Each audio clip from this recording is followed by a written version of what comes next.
Have you ever sat in silence after a long day, yet felt a weight you could not name? The inbox is cleared. The house is finally quiet. And still inside your chest, something aches. An invisible weight, like luggage you carry from room to room. At work, deadlines suffocate your creativity. At home, arguments pile up like unwashed dishes, filling the air with silent tension. Online, you scroll endlessly, but with every swipe the emptiness grows. This pain follows you into the night. It rattles when you try to sleep.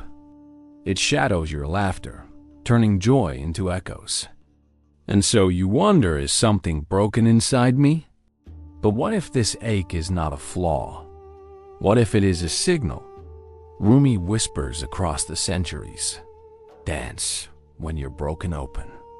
Dance if you've torn the bandage off. Perhaps pain is not the enemy you thought. Perhaps it is the teacher.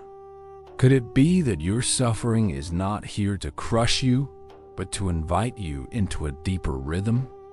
A secret rhythm of love? Why does pain feel like a trap you can't escape? Rumi compared pain to a labyrinth.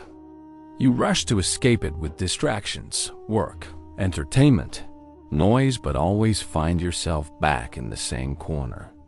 Think of the grieving lover who spends his nights awake, unable to outrun loss. Or the wealthy merchant whose gold cannot soften his loneliness. Pain is a flame, and you are the moth circling it, terrified to enter, yet unable to turn away. Rumi's teaching: the exit is not away from pain, but through it. Only by entering the flame can the moth become light. What if pain is not punishment, but polishing? Rumi taught that your heart is a mirror, but mirrors gather dust: ego, fear, pride. Pain is the cloth that wipes it clean. The wiping stings, yet it makes the mirror shine. He said, the wound is the place where the light enters you. In Rumi's time, one of his students lost a child. Grief consumed him, but over months, he began to help others in sorrow. His pain had polished his heart until it reflected compassion. When you hurt, it may be life's way of clearing your vision so you can reflect the divine beauty hidden in every moment. If pain is a storm, how do you find direction? Rumi answered, love is the compass. Pain feels chaotic, but it is not random. It points you toward transformation. Like a spinning wheel weaving thread, pain spins you, sometimes wildly. But love steadies the wheel, turning chaos into meaning. History remembers when Rumi met Shams of Tabriz, his pride shattered. The pain was unbearable, yet that brokenness became his compass, pointing him to divine love. Birthing poetry that still heals the world. Your own pain, too, may be trying to steer you not into despair, but into love. What if every sorrow is a hidden verse written just for you? Sufis call this kashf unveiling. Pain is a page in God's book. To resist it is to close the page unread. To embrace it is to discover your destiny.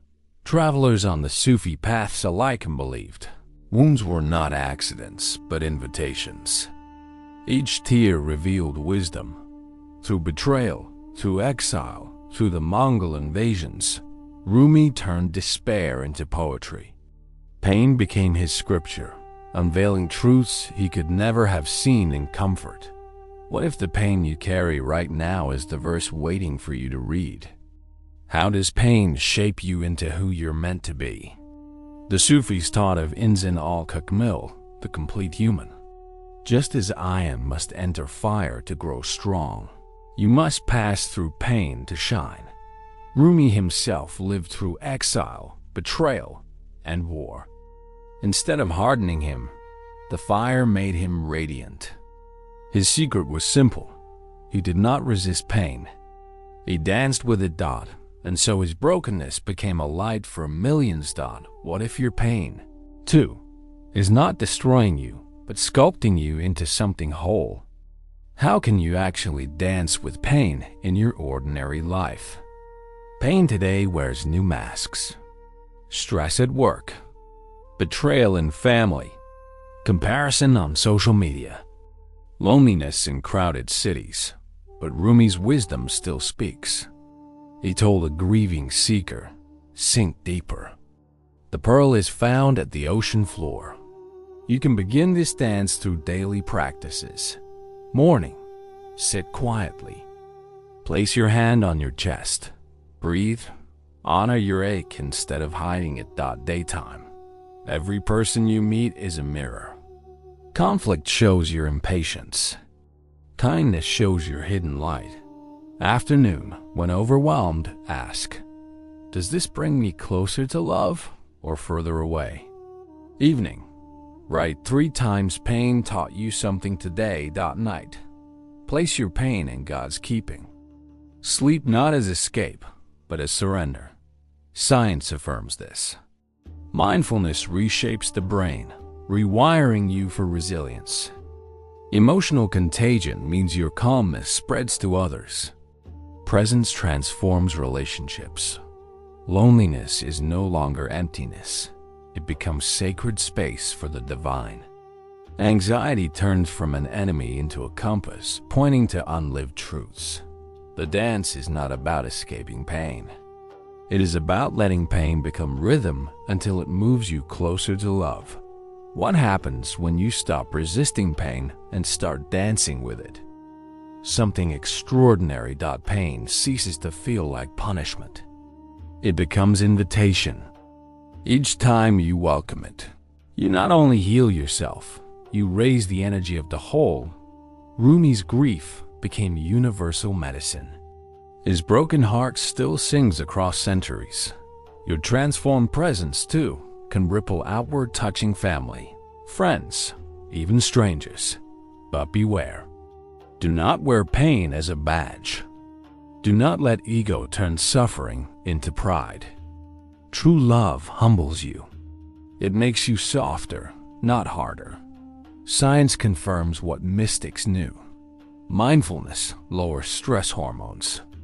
Compassion strengthens the brain's empathy circuits. Your peace ignites peace in others. So when you feel broken, remember Rumi's whisper. Dance, even with your wounds. For it is through the broken rhythm that the music of the soul is heard.